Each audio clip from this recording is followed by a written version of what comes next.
Kami masih melanjutkan bincang-bincang terkait siapa yang akan menggantikan Anies Baswedan sebagai Gubernur DKI Jakarta selama 2,5 tahun hingga 2024 nanti pilkada serentak lagi. Saya kembali ke Mas Herbut. Mas Herbut, tadi salah satu syarat yang diajukan oleh Pak Basri dari Partai Golkar adalah yang penting netral.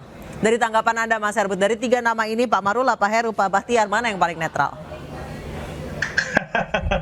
Iya, tentu saya kira harapan partai politik menginginkan kandidat calon pelaksana tugas Gubernur DKI adalah yang tidak memiliki kepentingan. Saya katakan seperti itu. Jadi kalau bahasa netral ya tentu bahasa sulit sekali mencari orang yang akan memegang peranan yang sangat strategis di DKI. Kita tahu bahwa 2 momentum penting yang akan dihadapi, ya bahkan 3 ya, pemilihan legislatif, lalu kemudian pemilihan presiden dan nanti pilkada itu sendiri. Nah, dari ketiga ini masing-masing memiliki historis secara profesional ya, ketiga-tiganya ini saya yakin mereka memiliki pengalaman birokrasi yang sangat mumpuni gitu ya. Sulit sekali kita mengatakan bahwa ketiga kandidat yang akan diajukan kepada Mendagri untuk kemudian dikirim kepada presiden ini tidak memiliki kemampuan birokrasi yang mumpuni. Tapi hemat saya dari ketiga nama ini tentu nanti beban politiknya akan sangat berat begitu. Nah, bagaimana mungkin harapan mereka nanti bisa betul-betul tidak memiliki kepentingan politik dari 3 momen politik pesta demokrasi yang akan mereka hadapi di tahun 2024 yang akan datang. Sangat berat menurut saya.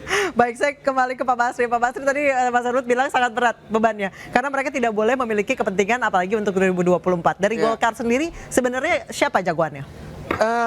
PJ ini akan berlangsung kurang lebih 2 tahun lebih. Ya. Berakhir nanti pilkada rencana November 2024. Betul. Dan bisa jadi pelantikannya itu Februari atau Maret 2025. Jadi 2,5 tahun hampir. Yes. Sedangkan PJ ini bukan PLT. Artinya apa? Kewenangannya hampir definitif, sama dengan definitif. Iya. Kewenangannya, haknya akan sama. Jadi kalau PJ-nya ini benar-benar tidak bisa menjaga keseimbangan yang ada di DPRD dan eksekutif gitu, ya, tidak bisa kerjasama dan lebih cenderung kepada partai tertentu atau golongan tertentu atau kelompok tertentu, ini akan rusak. Ini pasti tidak akan bisa langgeng, tidak akan bisa maksimal. Sedangkan PR-nya masih banyak. Betul, banyak sekali. Kalau dari Golkar sendiri jagoannya siapa? Golkar dan apa alasannya? Yang kita utamakan sebenarnya adalah satu yang netral, sama punya pengalaman. Sehingga dari analisa kita, yang paling netral menurut Golkar itu Bahtiar, Dirjen Kemendagri. Oke. Ya. Dia adalah PNS murni, dia bukan partai politik. Yang kedua Sekda, dia juga tidak berpartai politik, ya. Yang ketiga baru Pak Heru. Iya. Pak Heru kita tahu kan ada dengan sekarang dia sama Pak Presiden dan pasti ada ditakutnya ada kecenderungan asal politik. Kemudian pengalaman yang paling tinggi siapa? Pak Bahtiar pernah jadi PJ Gubernur. Iya, Kepri ya, betul. Okay. Saya terakhir ke Mas Herbut. Mas Herbut, tanggapannya tadi Mas Herbut udah senyum-senyum aja nih. Iya, saya kira teman-teman di Golkar DKI Jakarta tadi disampaikan oleh Mas Basri, ya tentu memiliki penilaian terhadap masing-masing kandidat.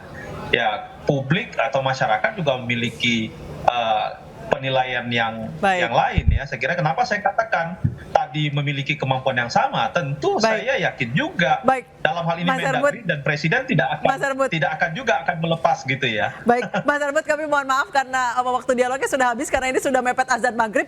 Terima kasih Mas Herbut, terima kasih Pak Basri telah bergabung bersama kami di Newsroom, dan pemirsa kami akan kembali usai kumandang azan maghrib. Pemirsa, masih terkait dengan sejumlah kepala daerah yang habis masa jabatannya di tahun 2022, sementara pemilihan baru ada di 2024. Selain Gubernur DKI Jakarta Anies Baswedan, terdapat 6 kepala daerah lain yang juga habis masa jabatannya jelang Pilkada 2024. Berarti masih ada 2,5 tahun lagi menuju pemilihan selanjutnya. Di tahun 2022, sebanyak 101 kepala daerah akan mengakhiri masa jabatannya. 7 diantaranya merupakan gubernur atau kepala daerah setingkat provinsi termasuk Gubernur DKI Jakarta Anies Baswedan. Dan berikut adalah 6 gubernur provinsi lain yang juga habis masa jabatannya di tahun 2022, yaitu Gubernur Aceh Nova Iriansyah, Gubernur Kepulauan Bangka Belitung Erzaldi Rosman Cohan, Gubernur Banten Wahidin Halim, Gubernur Gorontalo Rusli Habibi, Gubernur Sulawesi Barat Muhammad Ali Bal Masdar, Gubernur Papua Barat Domingus Mandacan.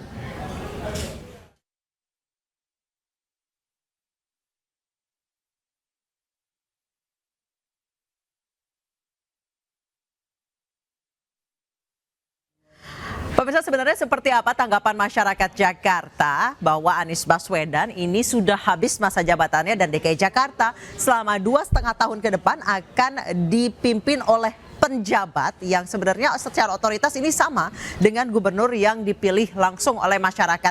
Kita sudah terhubung dengan rekan kami, ada Salam Rahmat yang berada di kawasan Blok M Jakarta Selatan yang akan berbincang-bincang dengan masyarakat di sana. Bagaimana Salam, bagaimana sejauh ini tanggapan masyarakat terkait hal itu?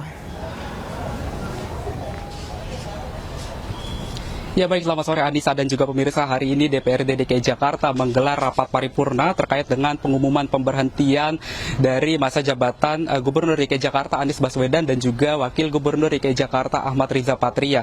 Di mana masa jabatan Anies Baswedan ini akan habis tidak akan lama lagi pada 16 Oktober 2022 mendatang.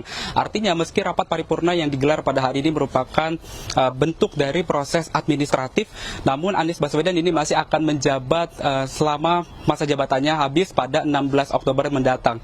Dan untuk mengetahui lebih lanjut apakah masyarakat ini sudah mengetahui terkait dengan siapa saja nama-nama yang akan diusung ataupun untuk menjadi penjabat dari Gubernur DKI Jakarta dan juga bagaimana tanggapan masyarakat, kami akan mengajak Anda untuk berbincang-bincang. Halo, selamat sore Mas. Muhammad Yoza. Dengan Mas siapa Mas? Muhammad Yoza. Mas Yoza, ini tanggapannya gimana Mas soal dari masa jabatan Anies yang akan berakhir dalam waktu dekat Mas? Agak terkejut juga sih gitu ya. Tiba-tiba Anies Baswedan akan mengalami penurunan masa jabatannya gitu. Oke, Mas ini sudah tahu apa belum Mas soal dari calon-calon nama-nama yang akan diusung untuk menjadi penjabat dari pengganti Anies Baswedan? Nah, belum tahu Mas, itu kandidatnya siapa aja ya?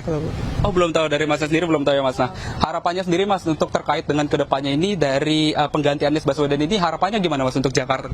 Untuk Jakarta kedepannya sih mudah-mudahan nggak macet lagi gitu ya, dan masyarakat Jakarta lebih prefer gitu menggunakan transportasi umum di Jakarta biar kemacetan itu bisa berkurang. Oke, siap. Terima kasih Mas Yoza atas informasinya. Dan pemirsa, kami akan mengajak Anda lagi untuk berbincang-bincang bersama dengan beberapa warga lainnya terkait dengan pemberhentian dari masa jabatan Anies Baswedan yang rencananya akan habis pada 16 Oktober mendatang.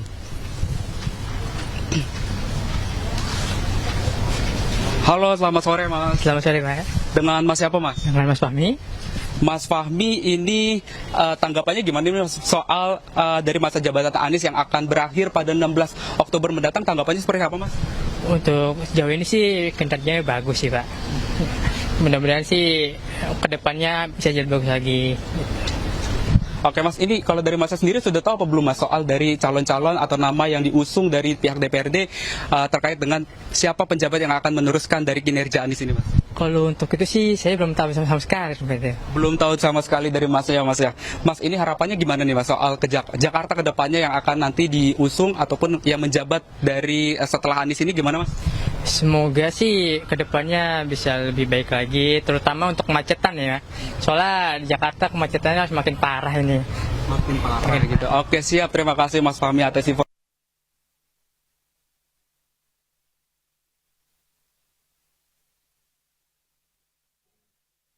Tampaknya ini. Baik, terima kasih Salam Rahmat. Kami mohon maaf sambungan kami dengan Salam Rahmat terkendala sinyal. Pemirsa, kita ke informasi terkait celah keringanan hukuman maksimal Irjen Verdi Sambo dinilai masih terbuka. Keterangan para tersangka lain dalam kasus pembunuhan Brigadir Joshua dinilai harus diperkuat.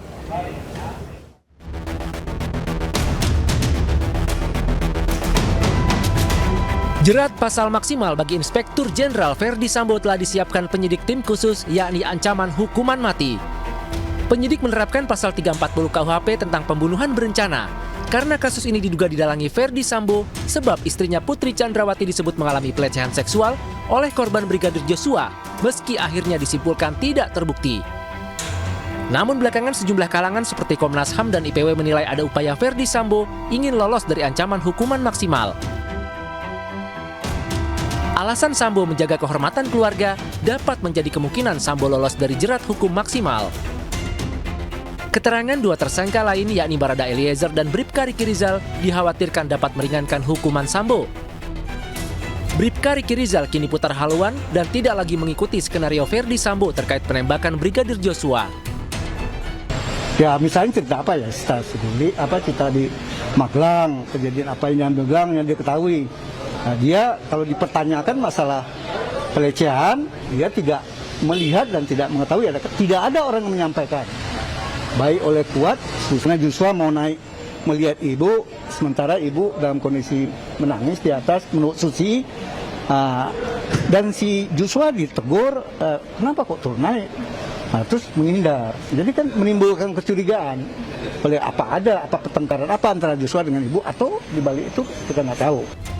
Saat ini Bribka Riki Rizal masih mempertimbangkan menjadi justice kolaborator dalam kasus pembunuhan Brigadir Joshua.